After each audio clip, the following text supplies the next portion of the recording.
Denis Jacob, bonjour. Bonjour. Merci d'être avec nous, secrétaire général CFDT Police. On revient donc sur cette tension à Nantes. Les policiers quadrillent toujours la ville à l'heure où l'on parle. Suite à un événement comme celui-ci qui crée pas mal de tensions, et c'est peu de le dire, quelle est la consigne des forces de l'ordre ?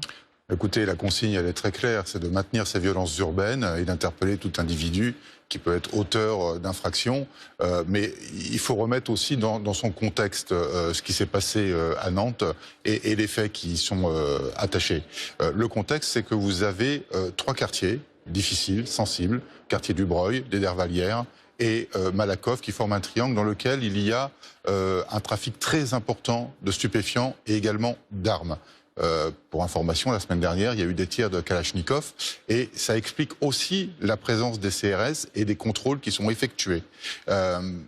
Les faits, la personne qui a été tuée, c'est toujours un drame quand une personne se fait tuer, mais il faut remettre là aussi dans le contexte qui s'est passé. Cette personne a voulu se soustraire à un contrôle d'identité, tout simplement parce que et le procureur de la République l'a rappelé dans une dépêche AFP, c'est que cet auteur faisait l'objet d'un mandat d'arrêt. Absolument. Pour des cambriolages, association de malfaiteurs et recel. En bande organisée, ce qui a fait qu'il a voulu s'enfuir, qu'il a tenté de renverser des policiers et des enfants.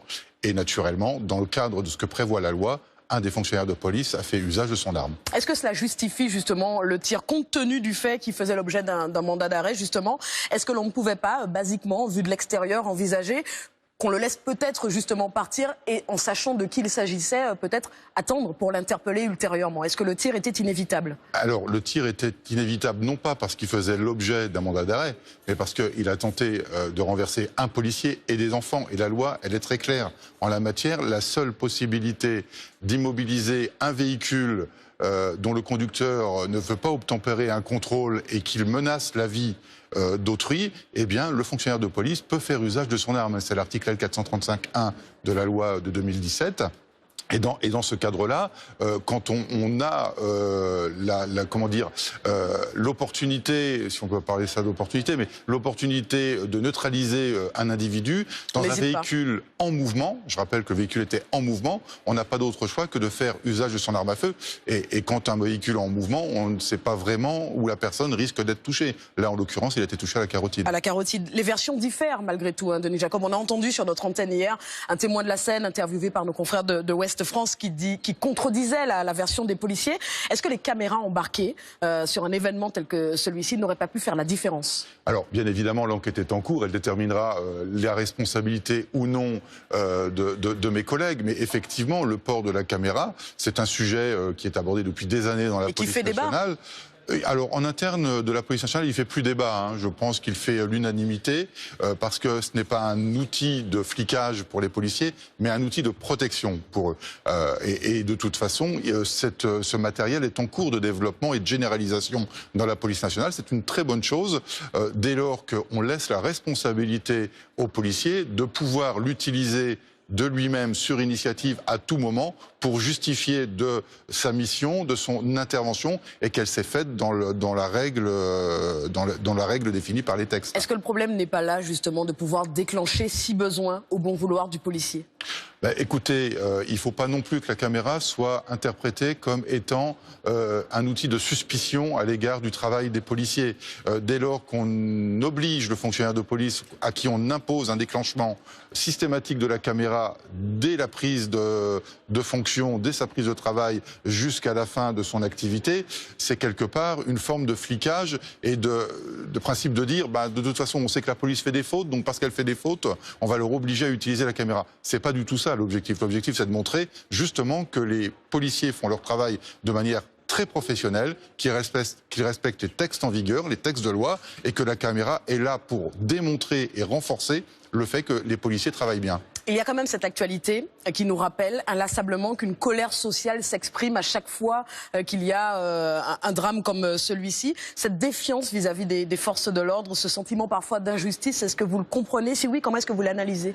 Alors, il faut faire là aussi la part des choses. C'est pas la population.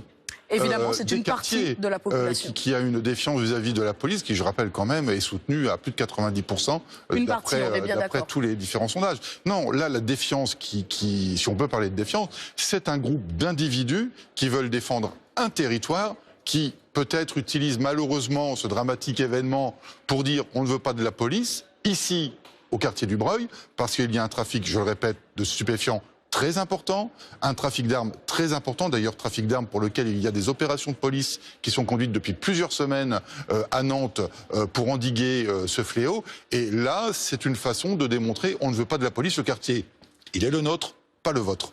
Est-ce que, on parlait du burn-out des policiers, des gendarmes cette semaine sur France Info, est-ce que ce type de situation est de nature à amplifier le mal-être général des forces de l'ordre? Écoutez, malheureusement, depuis les malheureux attentats de Charlie Hebdo, les fonctionnaires de police sont sur le pont depuis maintenant plus de 3 ans. Ils cumulent les missions, leur présence quotidienne et permanente sur le terrain, avec l'impossibilité de prendre régulièrement leur repos. Des problèmes d'effectifs, c'est ce qui se pose à Nantes.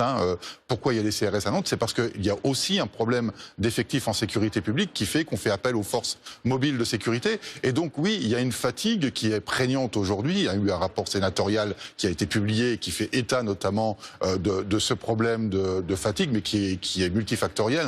Oui. C'est pas uniquement lié aux missions de police, c'est aussi lié aux conditions de travail en général, le matériel, l'immobilier. Et donc oui, il y a une réelle fatigue des agents de police. La solution, quelle est-elle? Plus de moyens humains, matériels? Alors, il y a des efforts qui ont été faits par ce gouvernement, par les gouvernements précédents, mais malheureusement, il y a eu un manque d'anticipation politique ces 30 dernières années qui fait qu'on ne peut pas rattraper le retard en un an. Il faut faire un véritable audit de la police nationale, de ce qui ne va pas chez nous, notamment en matière immobilier, évaluer le coût et faire des plans pluriannuels de façon à programmer la remise à niveau de la police nationale pour qu'on ait une police nationale digne du XXIe siècle.